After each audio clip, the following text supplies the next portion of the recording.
For those of you who don't know, Faisal is the man. Faisal, when did we meet? I think it was the U.S. Tennis Congress in 2013, correct?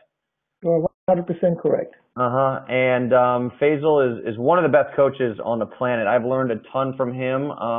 Attended a bunch of his sessions at the U.S. Tennis Congress, and his resume is sort of out the door. USTA Master Professional. I think 1% of coaches worldwide have that certification. Correct. 2011 USPTA National Professional of the Year. Member of the USTA Youth Education Committee. Member of the National Cardio Tennis Speakers Team.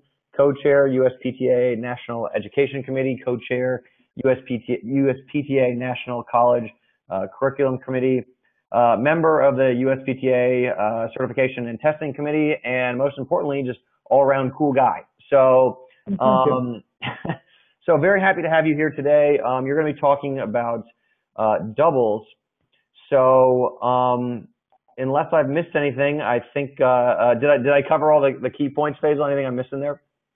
You did fantastic, as always. Well, I appreciate that, man. My mom will be very proud.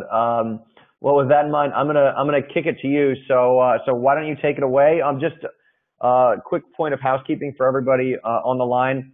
Everybody's muted, but we'll have an opportunity for questions either at the end or Faisal, if you want to stop at any point and kind of tee people up. It's sort of your show. I'm gonna mute myself as well, but I'll obviously be able to unmute myself if you want to get me to do something like get you a digital glass of water or something like that. But all right. Well, with that in mind, I'm going to kill my mic, and Faisal, take it away, man.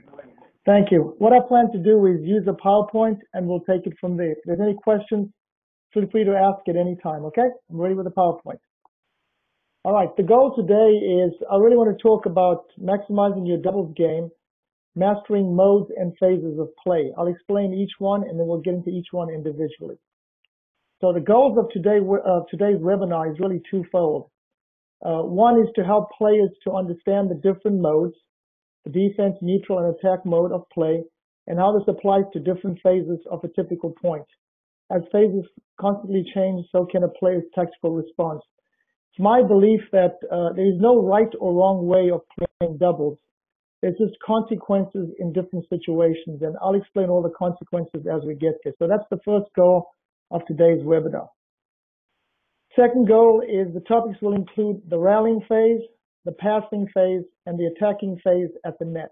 So those are the two goals we're going to accomplish. And at the end of the webinar, I'd like to ensure we actually achieve these two goals. So let's move on with that.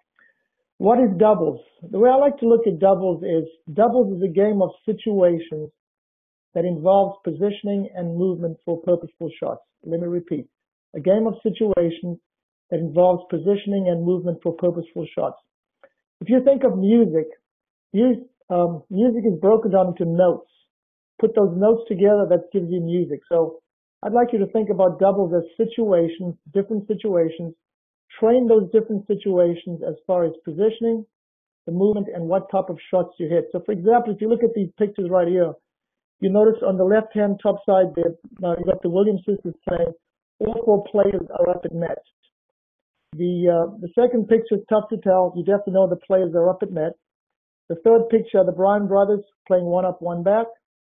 You look at the fourth picture to the left, they're playing one up, one back.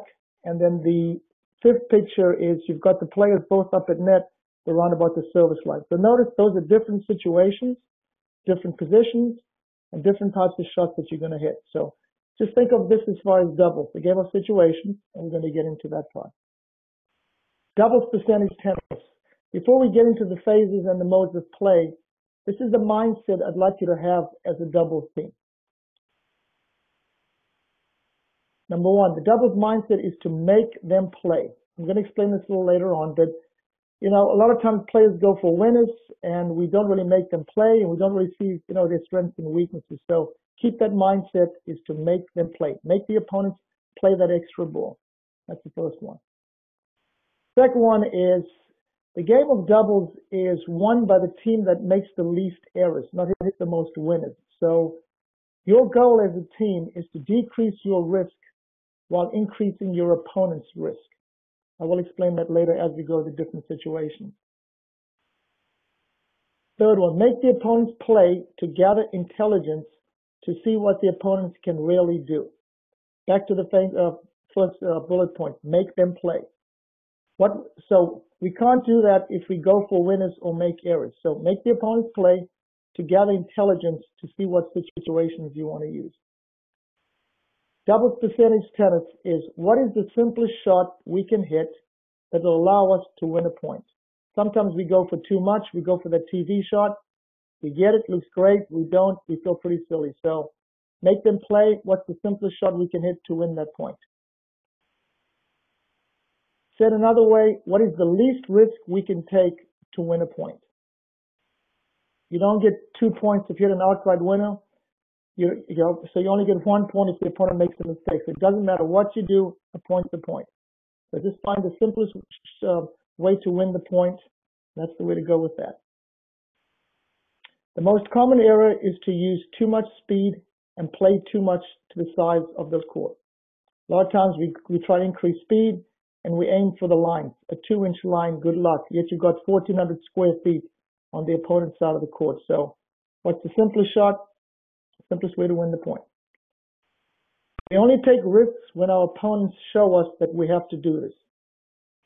If someone's very inconsistent, has a very low shot tolerance level, can barely keep 3 balls in play, why go for something fancy? Just keep that ball in play and just look at increasing their unforced errors.